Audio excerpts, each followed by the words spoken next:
in the heart of Saudi Arabia's ancient desert, where towering sandstone cliffs have witnessed civilizations rise and fall for, an extraordinary encounter was about to unfold. Prince William, future King of England, found himself standing barefoot in rich, dark soil that shouldn't have existed in this arid landscape.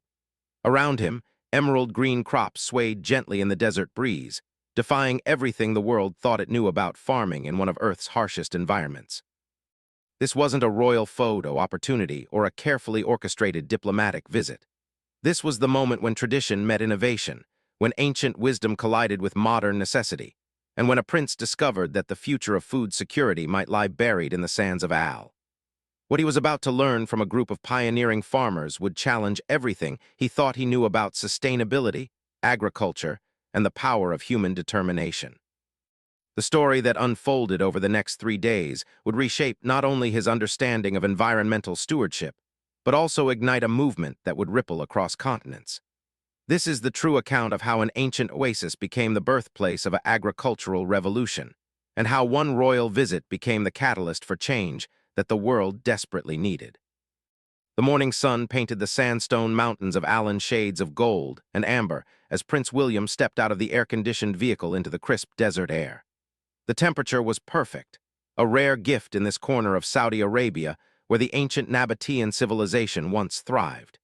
He had visited many places during his royal duties, but nothing had prepared him for the stark beauty of this landscape or the remarkable story he was about to discover.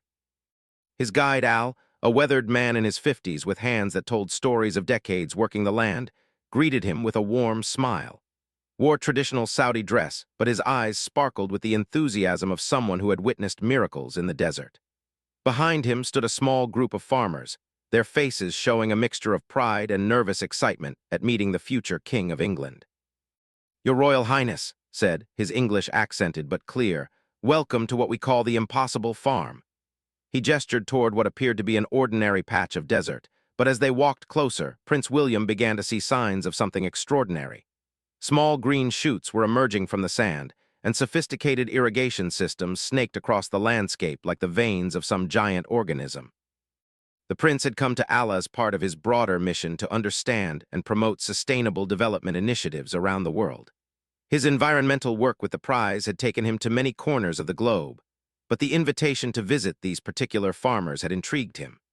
The reports spoke of revolutionary farming techniques that were transforming barren desert into productive agricultural land, all while using minimal water and no harmful chemicals. "Tell me about your work here," Prince William said, kneeling down to examine the soil more closely. To his surprise, it felt rich and loamy between his fingers, nothing like the sand he had expected. His face lit up with the enthusiasm of a man passionate about his craft. "Your Highness, what you are touching is the result of 5 years of experimentation, failure, and eventual breakthrough. This soil was created from desert sand, organic waste, and beneficial microorganisms that we cultivated specifically for these conditions." As they walked through the experimental plots, explained how the team had started with nothing but an idea and an unwavering belief that the desert could bloom again. The inspiration had come from studying ancient agricultural techniques used by the Nabateans, combined with cutting-edge biotechnology and sustainable farming practices from around the world. Fatima Al, one of the few female farmers in the group, stepped forward to explain the water conservation system. Her hijab was practical, designed for working in the sun, and her hands were stained with the honest dirt of someone who wasn't afraid of hard work. "We use 90% less water than traditional farming," she explained, her voice filled with quiet confidence. "Every drop is precious here, so we developed a system that captures moisture from the air, recycles every bit of irrigation water, and uses drought-resistant crops that have been specifically adapted to our climate." Prince William was fascinated by the precision of the operation. Solar panels powered the entire irrigation system, while smart sensors monitored soil moisture, temperature, and nutrient levels in real time. The data was fed to a simple computer system that automatically adjusted water flow and nutrient delivery to optimize plant growth while minimizing waste. "The technology is important," said Al, a younger farmer with a degree in agricultural engineering from King University. "But the real secret is understanding the land. My grandfather farmed in these regions before the oil economy changed everything. He taught me that the desert is not empty, It's full of life waiting for the right conditions to flourish. The prince spent the morning moving from plot to plot, each one demonstrating a different aspect of the sustainable farming system. In one area, they were growing traditional Middle Eastern vegetables like tomatoes, cucumbers, and herbs using vertical growing systems that maximized space while minimizing water usage. Another section featured experimental grains that had been developed to thrive in arid conditions while providing high nutritional value. But it was the composting system that truly captured Prince William's attention. The farmers had developed a method for converting organic waste from nearby communities into rich fertilizer, creating a circular economy that benefited both the farms and the surrounding towns. Food scraps, agricultural waste, and even certain types of paper products were transformed through carefully controlled decomposition into the black gold that fed their crops. "We're not just growing food," explained as they observed the composting operation. "We're building an entire ecosystem. The beneficial bacteria and fungi in our compost don't just feed the plants. They improve the soil structure, help retain moisture, and create a natural defense against pests and diseases." The morning tour concluded at a simple outdoor shelter where the farmers had prepared traditional Saudi coffee and dates. As they sat in the shade, Prince William listened to stories of the challenges they had faced and overcome. There had been years of failed crops, skeptical neighbors, and financial difficulties. The Saudi government's support for the AlUla development project had provided crucial resources, but the real driving force had been the farmers' determination to prove that sustainable agriculture was possible even in the most challenging environments. "Many people told us we were crazy," laughed Fatima. "They said nothing would grow here, that we were wasting our time and money, but we knew from studying history that this land had supported agriculture for thousands of years. The Nabateans grew crops here, traded with distant civilizations, and built a thriving society. If they could do it with ancient technology, why couldn't we do it with modern knowledge?" Prince William found himself deeply moved by their stories. These weren't wealthy entrepreneurs or government-funded researchers. They were ordinary people who had decided to take extraordinary risks to create something meaningful. Some had left comfortable jobs in the cities to pursue this dream. Others had invested their life savings in experimental equipment and uncertain outcomes. "What drives you to continue when things get difficult?" the prince asked, genuinely curious about the source of their resilience. Answered first, "For me, it's about the future. I have children, and I want them to inherit a world where we know how to feed people without destroying the environment. Climate change is making traditional farming more difficult everywhere. If we can show that sustainable agriculture works in the desert, maybe it can work anywhere." Nodded in agreement. There's also something spiritual about bringing life to the desert. In Islamic tradition, there are many references to making the desert bloom, to being good stewards of the land that Allah has given us. This work feels like a fulfillment of that responsibility. As the afternoon heat began to intensify, the group moved to a demonstration area where they were testing different crop varieties for their adaptability to desert conditions. Prince William was amazed to see varieties of wheat, barley, and even fruit trees that were not only surviving but thriving in conditions that would kill most plants. Dr. Sarah Mitchell, a British agricultural scientist who had joined the project as a consultant, explained the careful process of plant selection and adaptation. "We're not using genetic modification," she emphasized. "Instead, we're using traditional breeding techniques combined with careful environmental conditioning to develop varieties that can handle extreme heat, limited water, and high salinity in the soil."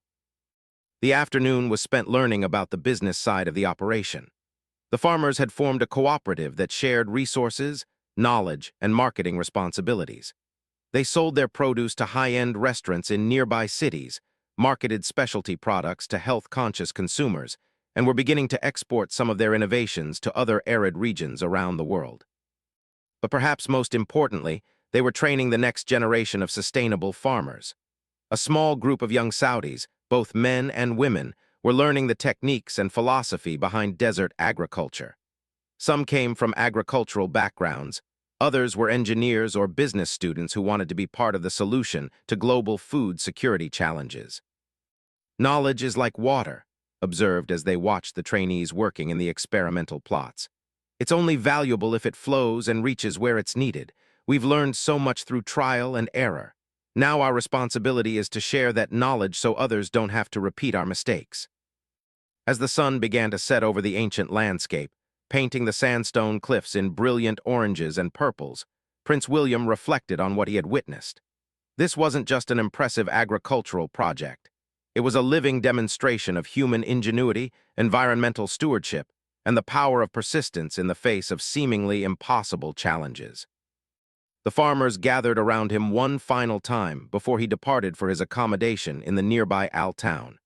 Their faces showed the satisfaction of people who had shared something precious, not just their techniques and innovations, but their passion for healing the relationship between human civilization and the natural world. Tomorrow, said with a smile, we'll show you the bigger picture. What you've seen today is just the beginning. The real magic happens when all these small projects connect and start to transform entire communities. Prince William nodded, already eager to learn more. As he looked out over the modest but miraculous farm, he realized that his understanding of what was possible in environmental conservation had been fundamentally changed. These farmers weren't just growing crops, they were growing hope, demonstrating that even the most challenging environmental problems might have solutions if approached with enough creativity, persistence, and collaboration. The desert wind carried the scent of growing plants and rich soil, a smell that shouldn't have existed in this arid landscape, but had been coaxed into being through human determination and wisdom.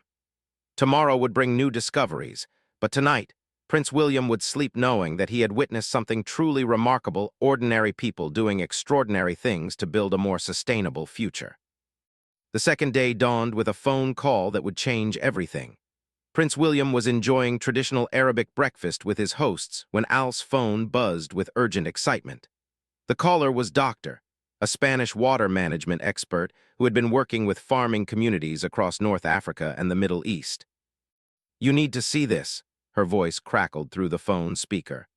"The satellite data just came in from the regional monitoring system. Your project isn't just working locally anymore, it's creating a ripple effect across the entire watershed." Prince William watched face transform with amazement as Doctor explained that the sustainable farming techniques pioneered in Al were beginning to show measurable environmental impacts far beyond the original farm sites. The improved soil structure was reducing erosion. The water conservation methods were helping to recharge local aquifers, and the organic farming practices were supporting the return of native wildlife species that hadn't been seen in the region for decades. This revelation set the agenda for the day. Instead of focusing on individual farming plots, they would explore how the Al project had begun to catalyze similar initiatives across a network of communities stretching from Jordan to Morocco. What had started as one group of determined farmers was evolving into a movement that could reshape agriculture across some of the world's most challenging environments. Their first stop was the Al Research Station, a modest building that had become the coordination center for sustainable farming initiatives across the region. Doctor met them there, her laptop displaying satellite images that told an extraordinary story of environmental transformation. "Look at this comparison," she said, pointing to aerial photographs taken 3 years apart. "The green areas are expanding, but more importantly, look at the patterns. Each successful farming site is becoming a seed point for natural vegetation recovery. The improved soil and water management is creating microclimates that support native plants and animals." Prince William studied the images with fascination. What he saw was like watching time-lapse photography of a desert coming back to life. Small green oases were spreading outward from the farming sites, creating corridors of vegetation that connected previously isolated patches of natural habitat. Fatima Al, who had joined them for the morning briefing, explained how the farmers had intentionally designed their operations to support this kind of expansion. "We don't just think about our crops," she said. "Every decision we make considers how it affects the wider ecosystem. The water we save, the soil we build, the wildlife habitat we create, it all connects." The research station housed a remarkable collection of data and ongoing experiments. One room contained dozens of soil samples from across the region, showing how different combinations of organic matter, beneficial microorganisms, and mineral supplements could transform various types of desert terrain into productive farmland. Another area showcased seed banks where traditional crop varieties were being preserved and tested for climate resilience. But the most impressive feature was the communication network that connected AL with similar projects across North Africa and the Middle East. Through simple internet connections and regular video calls, farmers from Morocco to Iraq were sharing techniques, challenges, and successes in real time. "This is from the Moroccan Atlas Mountains," Doctor said, establishing a video connection that brought them face to face with a farmer standing in what looked like a moonscape of rocky, barren hills. His weathered face filled the screen as he explained how he had adapted the AL techniques to his very different environment. "The principles are the same," he said in Arabic, which Doctor translated for Prince William. "Build healthy soil, conserve water, work with nature instead of against it. But here we had to modify everything for high altitude and rocky terrain." The video tour of his farm revealed terraced hillsides where carefully constructed stone walls captured rainwater and prevented erosion. Drought-resistant trees provided shade and wind protection for food crops, while a sophisticated system of channels and reservoirs managed the precious water that fell during the brief rainy season. "The amazing thing," Doctor explained after the call ended, "is that developed most of these innovations independently, using traditional Berber farming wisdom combined with modern materials and techniques. When he connected with the AL network 6 months ago, the knowledge exchange accelerated his progress dramatically." Their next video connection brought them to Jordan, where a cooperative of refugee farmers was using similar techniques to create productive gardens in one of the world's most water-stressed environments. The project was led by Al-Faisal, a Palestinian agronomist who had fled conflict in Syria and was now helping other displaced people build new lives through sustainable farming. "For refugees, farming is about more than food," explained, her camera showing neat rows of vegetables growing in what appeared to be pure sand. "It's about dignity, self-reliance, and hope. When people can grow their own food, they're not just surviving, they're building a future." Prince William was deeply moved by the stories of resilience and innovation that emerged from each connection. In Tunisia, a group of women had created a thriving herb and spice business using desert farming techniques. In Egypt's western desert, Bedouin communities were reviving traditional oasis agriculture with modern water conservation methods. Each project was unique, adapted to local conditions and cultures, but all were connected by shared principles and mutual support. The morning session concluded with a planning meeting where the network participants discussed their most ambitious goal yet: creating a green corridor of sustainable farms that would stretch across North Africa, providing both environmental benefits and economic opportunities for rural communities. "Imagine," said, sketching the concept on a whiteboard, "a chain of sustainable farming communities from Morocco to Saudi Arabia, each one supporting the others, sharing knowledge and resources, creating jobs and food security while restoring damaged ecosystems." After lunch, Prince William and his hosts visited the AL Training Center, where farmers from across the region came to learn sustainable techniques and then returned home to implement them in their own communities. The current group included participants from 6 different countries, all eager to master the methods that were transforming desert agriculture. The diversity of the students was remarkable. There was a young woman from rural Morocco who planned to establish a women's farming cooperative in her village. An engineer from Iraq who wanted to help his war-torn country rebuild its agricultural sector. Sarah, a recent graduate from an Egyptian agricultural university who was passionate about climate-resilient farming. And a former businessman from Lebanon who had left his career in Beirut to pursue sustainable farming in his family's ancestral village. "Each person who trains here becomes a teacher when they return home," explained Doctor, the center's director and a respected expert in arid land agriculture. "Our goal isn't just to train individuals, it's to create a network of knowledge that keeps expanding." Prince William observed a practical training session where students were learning to build and manage composting systems. The instructor, a farmer from Tunisia who had completed the program 6 months earlier, was now teaching others the techniques he had successfully implemented in his home region. "This is how sustainable change happens," Doctor told Prince William as they watched the hands-on lesson. "Not through top-down programs or expensive technology, but through people learning from people, adapting techniques to local conditions, and then teaching others." The afternoon included visits to several community-supported projects that had grown out of the farming initiative. A women's cooperative was producing traditional crafts using natural materials from the restored ecosystem areas. A youth program was teaching environmental science through practical farming experience.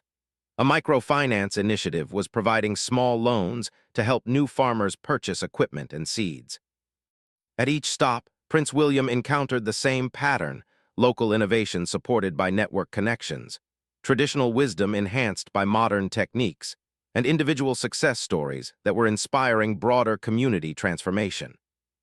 The highlight of the day came during an evening gathering where farmers from the entire regional network joined by video conference for their monthly knowledge-sharing session. Prince William found himself in a virtual room with dozens of participants from across North Africa and the Middle East, all eager to share their recent experiences and learn from others.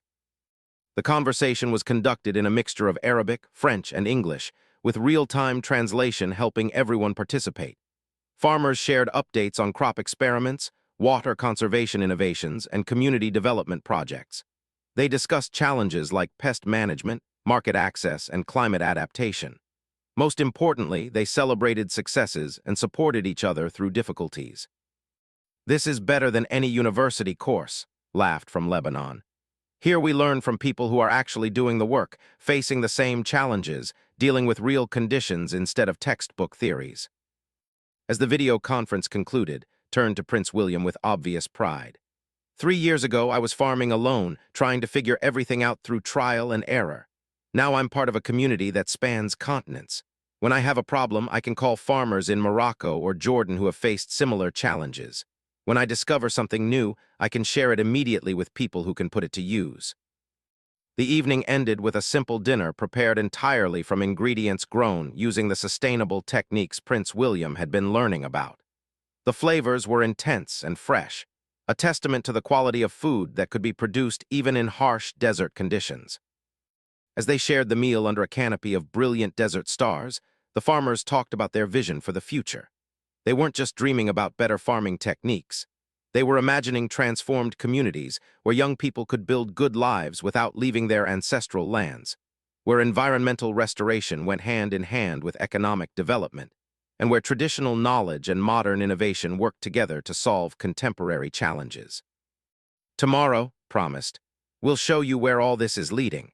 The individual farms and the regional network are just the beginning. We're working on something that could change how the world thinks about food, environment, and human possibility." Prince William nodded, already understanding that he was witnessing something far more significant than innovative farming techniques. This was a demonstration of how grassroots innovation, supported by modern communication technology and guided by environmental wisdom, could create solutions to some of the world's most pressing challenges. The desert night was clear and quiet, but the air seemed to hum with the energy of transformation. Across the region, farmers were tending crops that shouldn't have been able to grow, building soil where there had been only sand, and creating communities of hope in places that had been written off as impossible.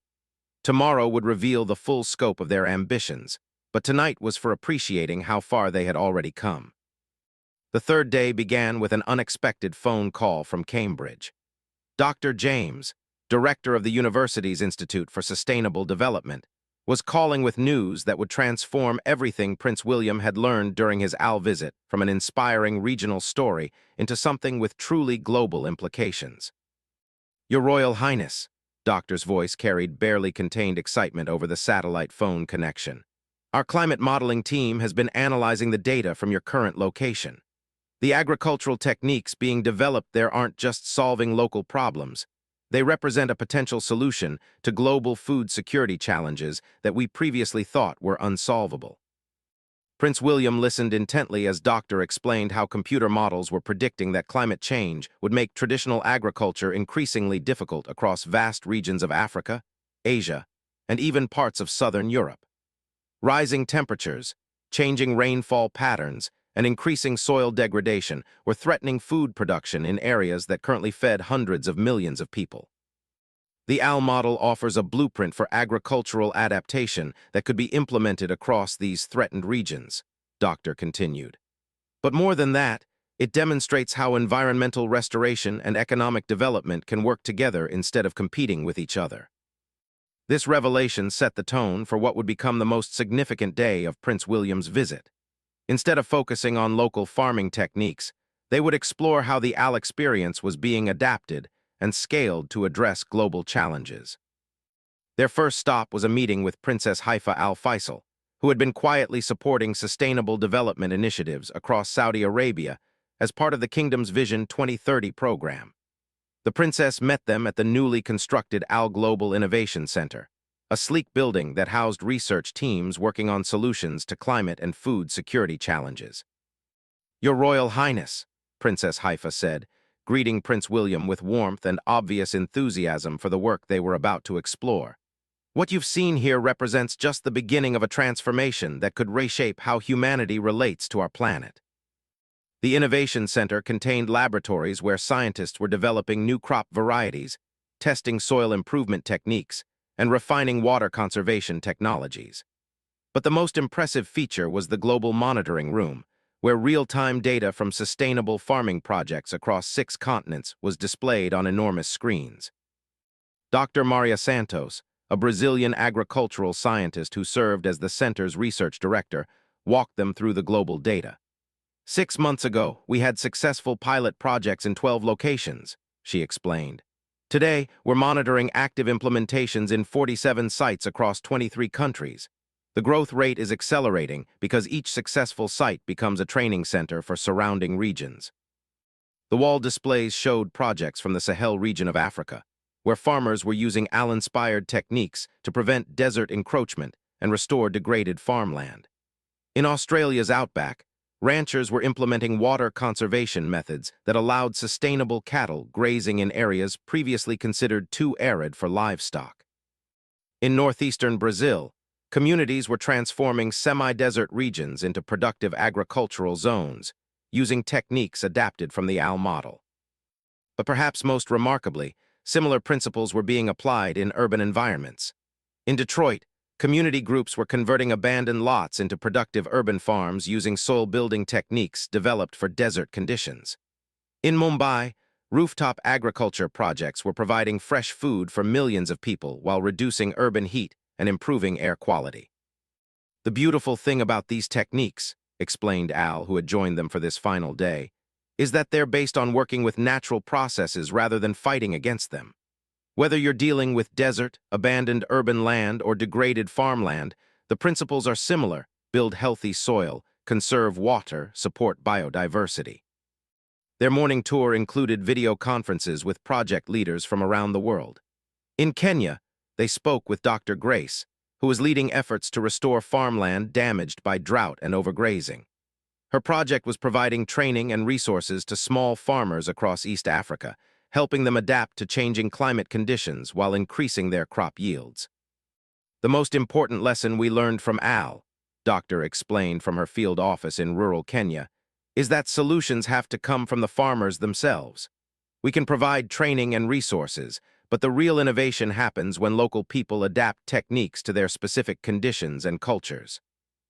From the Philippines, they connected with Carlos Mendoza, an engineer who had left his job in Manila to establish sustainable farming cooperatives in regions affected by typhoons and flooding. His projects were demonstrating how climate-resilient agriculture could help communities recover from disasters while building long-term resilience against future climate challenges. "Climate change used to mean only problems for us," Carlos said, standing in a field where diverse crops were thriving despite recent flood damage. "Now we're learning that it can also create opportunities if we're willing to change how we think about farming and community development." The afternoon brought the visit's most significant revelation. Prince William was invited to participate in a private video conference with world leaders who had been quietly monitoring the AL project and similar initiatives around the globe. The participants included the President of Ghana, the Prime Minister of Morocco, the President of Costa, and the Director General of the Food and Agriculture Organization. "Your Royal Highness," said the FAO Director General, "what you're witnessing represents a potential paradigm shift in how we approach global food security and environmental restoration. These grassroots innovations are proving that we don't have to choose between feeding people and healing the planet." The conversation revealed that multiple governments and international organizations were quietly preparing to support large-scale implementation of sustainable farming techniques based on the AL model. The European Union was developing funding programs to help Mediterranean farmers adapt to increasing drought conditions. The African Union was planning continent-wide training initiatives to share climate-resilient farming techniques. Even countries like China and India were testing adaptation of the water conservation methods in their most challenged agricultural regions. The politics of food and environment are changing, explained President Nana of Ghana. For too long, we accepted the false choice between economic development and environmental protection. Projects like AlUla are proving that the most effective solutions actually achieve both goals simultaneously. But the most moving part of the conversation came when the leaders discussed the human impact of the sustainable farming movement. Young people who had been leaving rural areas for uncertain futures in overcrowded cities were now staying in their home communities to participate in agricultural innovation. Women farmers who had been marginalized by traditional agricultural systems were becoming leaders in the sustainable farming movement. Refugee communities were finding hope and dignity through farming projects that allowed them to build new lives while contributing to their host communities. The formal meetings concluded with an announcement that would transform the AL model from an inspiring regional experiment into a global initiative. Prince William was invited to become the international ambassador for what would be called the Desert Bloom Alliance, a coalition of countries, organizations, and communities committed to scaling sustainable farming techniques worldwide. "Your Royal Highness," said Princess Haifa as they signed the initial cooperation agreements, "your prize has already demonstrated the power of recognizing and supporting environmental innovations. This alliance would extend that mission to specifically focus on food security and agricultural sustainability." As the formal activities concluded, Prince William joined the AL farmers for one final evening gathering. The setting was simple, the same outdoor shelter where he had first shared coffee and dates with and his colleagues 3 days earlier. But the conversation was profound, focused on the responsibilities and opportunities that came with global recognition of their work. 3 years ago, we were just trying to grow food in the desert, reflected Fatima Al. We never imagined that our small experiments would become part of a worldwide movement. It's both exciting and humbling. Al, the young farmer with the engineering background, expressed both hope and caution about the expansion plans. "We have to make sure that as these techniques spread around the world, they don't lose the community spirit that made them successful here. It's not just about the farming methods, it's about people working together, sharing knowledge, supporting each other through challenges." Dr. Sarah Mitchell, the British agricultural scientist, emphasized the importance of maintaining the experimental mindset that had driven the original AL innovations. "Every location will be different," she reminded the group. "What works here might need to be completely adapted for other climates, soils, and cultures. The key is keeping the spirit of innovation and willingness to learn from failure." As the evening progressed, the farmers shared their hopes and concerns about the future. They were proud that their work was being recognized and excited about the potential to help communities around the world. But they were also worried about maintaining the personal relationships and community focus that had made their project successful as it scaled to global proportions. "The most important thing," observed, "is remembering that farming is fundamentally about nurturing life. Whether we're talking about plants, soil, communities, or entire ecosystems, the principles are the same: patience, respect for natural processes, and commitment to long-term sustainability rather than short-term profits." The conversation continued deep into the night, under a canopy of stars that seemed brighter and more numerous than anywhere else Prince William had ever seen. The farmers talked about their dreams for the future, not just more productive farms and restored ecosystems, but transformed communities where environmental stewardship and economic prosperity worked hand in hand. "In 10 years, predicted Fatima, I want to see young people from around the world coming to study here, not just farming techniques, but how to build communities that are resilient, sustainable, and filled with hope." As the gathering finally concluded, Prince William found himself profoundly changed by the experience. He had arrived in AL expecting to learn about innovative farming techniques. Instead, he had discovered a model for addressing some of humanity's most pressing challenges through grassroots innovation, international cooperation, and the timeless wisdom of working with nature rather than against it. Standing in the desert's silence, surrounded by the evidence of human determination and ingenuity, Prince William reflected on the journey that had brought him to this moment. The farmers around him had started with nothing but sand, determination, and an unshakable belief that the impossible could become possible. 3 days later, their local experiment had evolved into a global movement that could help feed the world while healing damaged ecosystems. The prince's phone buzzed with a message from his staff, reminding him that his plane would leave early the next morning. But as he looked out over the darkened landscape where green shoots were growing in what had once been barren desert, he knew that part of him would remain in Al forever.